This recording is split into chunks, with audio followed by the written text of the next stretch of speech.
अमानित्वम् अदम्भित्वम् अहिंसा शान्तिः आर्जवम् आचार्योपासनम् शौचम् स्थैर्यम् आत्मविनिग्रहः इन्द्रियार्थेषु वैराग्यम् अनहङ्कार एव च जन्म मृत्युजरा व्याधि दुःखदोषानुदर्शनम् असक्तिः अनभिष्वङ्गः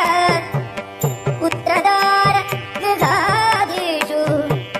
नित्यं च समचित्तत्वम् इष्टानिष्टोपपत्तिषु